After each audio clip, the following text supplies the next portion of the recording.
Dirgahayu Republik Indonesia ke-75. Indonesia Maju. Ya, hari ini kita sama-sama merayakan atau juga memperingati kemerdekaan Republik Indonesia yang ke-75 dan kita tahu banyak sekali perjuangan-perjuangan yang sudah sama-sama kita lewati dan tahun ini juga salah satunya adalah perjuangan besar bangsa Indonesia atau juga banyak negara ya, tapi khususnya bangsa Indonesia ini juga sama-sama berjuang untuk melawan pandemi dari COVID-19 dan kita berharap ini kita bisa bersatu dan pandemi ini pun bisa segera berakhir. Amin. Dan yang pastinya kita juga ingin menyapa pemirsa di rumah nih. Selamat sore pemirsa, berjumpa lagi bersama saya Fadi Iskandar. Dan saya Nathan, tentulah ini Insert Today yang akan hadir untuk Anda selama 1 jam ke depan. Nah, kalau kita bicara mengenai kemerdekaan Republik Indonesia ini juga tidak terlepas dari sosok yang begitu luar biasa yang kita kenal dengan Bung Karno, yaitu Presiden pertama Republik Indonesia. Ya, yang pasti tadi kita sudah melihat bagaimana ada beberapa cerita atau profil di mana ada harta-harta peninggalan beliau yang katanya warisan gitu. Tapi itu banyak yang ada yang membantah, ada yang juga mengiyakan ada. Tapi menurut saya warisan terindah yang pernah diberikan oleh Presiden Republik Indonesia kita yang pertama, yaitu adalah kemerdekaan untuk kita semua. Gitu. Dan semoga kita bangsa muda ini ya kan, bangsa yang sekarang ini, generasi muda ini bisa menjaga kemerdekaan itu biar tetap lestari, yang pastinya juga kita tetap harus mengharumkan nama bangsa. Setuju banget, Kak. Tapi kalau kita bicara mengenai sosok Bung Karno, ini kan kita mau melihat juga ya, pesonanya yang begitu luar biasa, karismanya yang kita juga pasti sama-sama setuju gitu. Bagaimana sosok dari Bung Karno ini ternyata adalah sosok yang perfeksionis. Kenapa perfeksionis? Karena ternyata nih, menurut dari sejarawan ya, Anhar Gonggong juga mengatakan bahwa jas yang dipakai oleh Bung Karno ini tidak boleh lecet sama sekali. Ini kan? Ini saya jadi agak-agak seru nih membahasnya. Jangan-jangan Soekarno ini bintangnya sama kayak saya nih. Perfeksionis juga saya. Tapi kita akan membahas kita akan membahas di balik pesona Bung Karno, tapi selain satu ini jadi tetap bersama kami di Insert Today.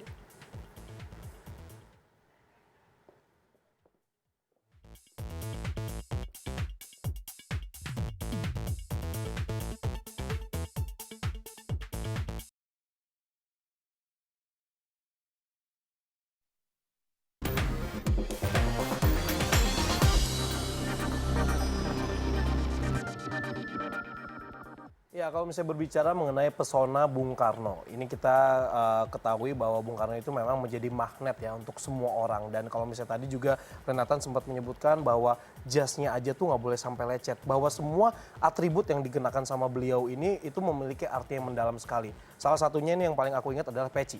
Peci ini adalah kayak lambang pergerakan nasional dan juga ini adalah pergerakan untuk kemerdekaan dari penjajahan seperti itu, dan membuat dirinya menjadi lebih percaya diri. Jadi ternyata pecinya aja memiliki simbol yang begitu filosofinya luar biasa ya. Tapi kalau bicara mengenai jiwa nasionalisme menurut Bung Karno ini sendiri juga sangat luar biasa pemirsa. Tidak hanya ternyata merah putih di dada, tapi juga sikap patriotik dan juga cinta yang tidak pernah pupus. Nah, itulah jiwa nasionalisme. Kita juga akan melihat seperti apa sosok seorang Bung Karno yang begitu mempesona. Di dalam ciptaku, menggali di dalam khayalku, apa yang terpendam di dalam bumi Indonesia ini. Di sungai sejarah, kisah Soekarno laksana anak sungai dengan aliran cerita tak pernah kering. Sepanjang Indonesia masih berdaulat sebagai bangsa, sepanjang itu pula nama Soekarno hidup. Ia bukan sekedar pembaca teks proklamator pada tanggal 17 Agustus 1945 bersama Bung Hatta. Lebih dari itu, Soekarno adalah Indonesia. Seluruh jiwa dan raganya mencerminkan Indonesia yang bersahaja, berdaulat dan tegak menantang gejolak zaman. Dan Bung Besar sungguh-sungguh menghidupi semangat ini. Selain karisma sebagai pemimpin, Soekarno merepresentasikan Indonesia melalui simbol busana yang dikenakan. Lewat setelan pakaian yang rapi dan gagah, Bung Karno tampil menunjukkan pada dunia bahwa dirinya sebagai sang presiden Indonesia yang tengah menata diri pasca kemerdekaan. Tak sekedar untuk sebuah pengakuan, busana rapi Bung Karno menunjukkan pesan bahwa Indonesia ingin terbebas dari perbudakan serta pembodohan kolonial. Bung Karno itu orangnya parlente. Jadi pakaiannya, stylenya, pakaiannya itu nggak boleh, mungkin jasnya itu nggak boleh leces gitu, harus kelihatan pemimpin. Makanya kan setiap kali dia tampil kan dengan yang lengkap.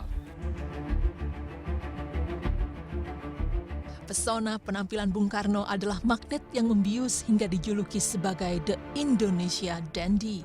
Lebih dari itu, Bung Karno sejatinya ingin menyampaikan simbol lewat apa yang identik melekat di tubuhnya.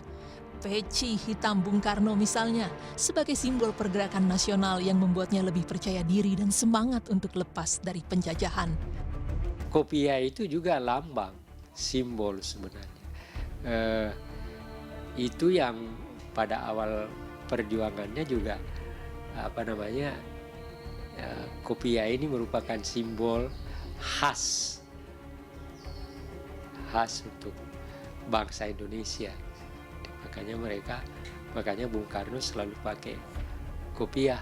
Bung Karno tuh memang orang yang pandai menciptakan simbol gitu. Nah, peci itu simbol pergerakan nasional. Peci sendiri awalnya diadopsi dari topi-topi yang biasa dikenakan para buruh-buruh yang paling menyedihkan nasibnya di Delhi. Buruh perkebunan Delhi, terlalu banyak cerita yang menyedihkan tentang buruh di Delhi itu. Nah, di awal abad ke-20, peci itu diadopsi seperti jas diadopsi. Mereka memakai jas Eropa, memakai sepatu, memakai dasi.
Ya yang lain ada tong.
Jadi Soekarno mungkin di saat-saat dirinya menjadi seorang Soekarno, ya ketika makan sate di pinggir jalan. Saya cuma pernah melihat bahwa ada satu pesta di mana dia ikut menari, itu pernah juga.